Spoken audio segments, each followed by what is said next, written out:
Krypton Episode 2, House of El. How does this show continue to hold up in its second episode?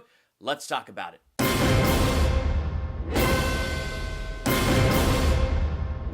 Welcome to Durbania. I'm Durbin, and this is my spoiler talk review for Krypton, Episode 2, House of El. Now, I'm gonna be honest with you, there's still nothing in this show that is making me run and scream, yes! I do not feel that way about this show at all yet. However, there are some really good plot lines that keep me coming back. The biggest one that keeps me coming back is I'm waiting for that Brainiac reveal. Like, he looked awesome in, like, the short time that we've seen him. So I can't wait to see what his character's gonna be like, because he's one of my favorite Superman villains.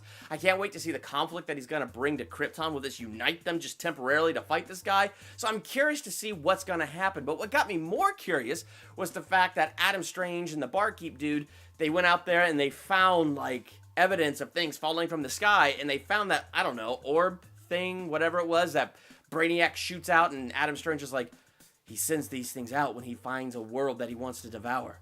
Brainiac's not coming. He's here! What does that even mean? I want to know what that means. Is he disguised as a Kryptonian so nobody knows who he is or where he is? Like, has he been walking amongst them, studying them, finding their weaknesses? Like, I don't even know what that means, so I can't wait to see that. And Brainiac, the dude is smart, so I don't put it past him to do something like that. So I'm looking forward to this Brainiac review.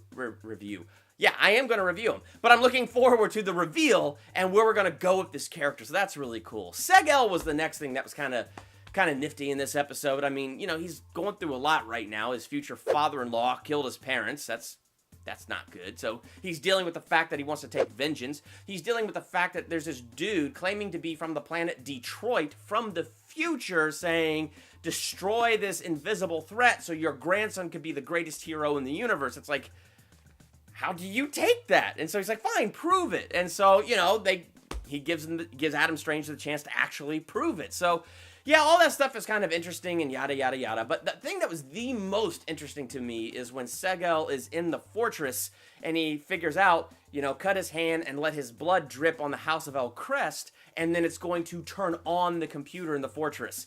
And what was cool was to see his grandpa, I believe his name is Val-El, to see Val-El suddenly there, because we're seeing now that it was Superman's great-grandfather that invented the technology that enabled Jor-El to make a computerized copy of himself to guide Kal-El through, like, what we saw in Man of Steel. So that was really cool to see that and get some background on that. It was really cool when the computer kicked on and the little hologram of space suddenly lit up with star charts and star maps. That was really cool. And then to hear that, you know, Seg-El's grandfather discovered the Phantom Zone and then used it to travel the universe, and that's how he's found all kinds of planets with other life, and he's mapped out the stars, and it's how he found out about Brainiac moving through the universe unchecked. Which I'm saying, unchecked. Where's the Green Lantern Corps? They have to exist at this point. Where's the Corps? The point that I'm getting at here is it's really cool to figure out how Seg-El's grandfather discovered the Phantom Zone, how he used the Phantom Zone in life, and so it's like, wow, so the Phantom Zone has a bit more use than just locking up prisoners. Now, Zod took advantage of this, you know, using the Phantom Zone and things like that to travel from planet to planet and eventually finding Kal-El on Earth. So, yeah, we already got previews of that, but I just feel like, you know, Man of Steel mentioned it briefly there, but now in this, we're getting a little deeper. I hope we get deeper still. Things like that fascinate me about Krypton, so I would love, like, an exploration of the Phantom Zone and how it becomes a place to put criminals and things like that. And then, at the end of this episode, cool to see Seg-El stand up to his future father-in-law and saying, I'm not going to marry your daughter. I'm not going to wear your family crest.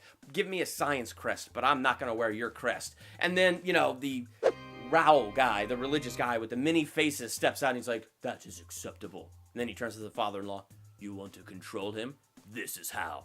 So, like, interesting things going on there. So we're really seeing where Superman gets his spirit. You know, that spirit of let me save the Earth and fight for the Earth. So we're seeing where this spirit is kindled and how it's just kind of been throughout the House of El. So, I don't know. There's, like, a lot of little things like that that keep me interested. Lita Zod, she didn't fascinate me too much in the first episode, but she fascinated me more in this one. First, challenging that doofus, because, you know, she didn't want that doofus to lead the troops to go and, like, slaughter the innocent Rankless just to sniff out Black Zero. And so she challenges him to, like, a duel to the death to save all kinds of innocent people. But for whatever reason, like, I don't know if I expected her to lose and for that dude to show mercy on her, but for whatever reason, I did not expect for her to snap that dude's neck. Like, that just came out of nowhere for me. It shouldn't have. It was a freaking fight to the death, and she's not allowed to show mercy, and she, you know, wants to lead the troop. So it's like, I get it. Okay, she had to, so I guess there would have been no other choice, but her storyline just did not fascinate me until that moment where she did that. And I guess it's the idea of seeing, like, what's in her. Is it evil or is it good? I can understand how what she did was for the good to save lots of innocent lives. But man, there was something in her eye when she did it, man. And it's like, was that guilt or was that, ooh, that felt good? I don't know. Probably guilt. Point is, I'm looking forward to see now what they're going to do with her character. So, I don't know. Episode 2 was good. It's still not my favorite show ever. I do enjoy it so far. I am enjoying it so far, but it's more or less the seeds that they're planting right now. Like, I want to see what those seeds become. Like, that is what has my interest the strongest right now. So, if you're following along, watching this show with me, what do you think of it so far? Let me know in the comments. While you're there, hit the subscribe button to become a Durbanian. Hit the bell by that subscribe button so you're notified the next time I drop a movie review, a theological analysis, a how they should have done it. Saturday, I'm dropping kind of a how they should have done it / theological analysis for Easter. So, look out for that on Saturday. I'm looking forward to it, and so many other cool things here on this channel. Check it all out. I'm Durbin. Thanks for checking out Durbania.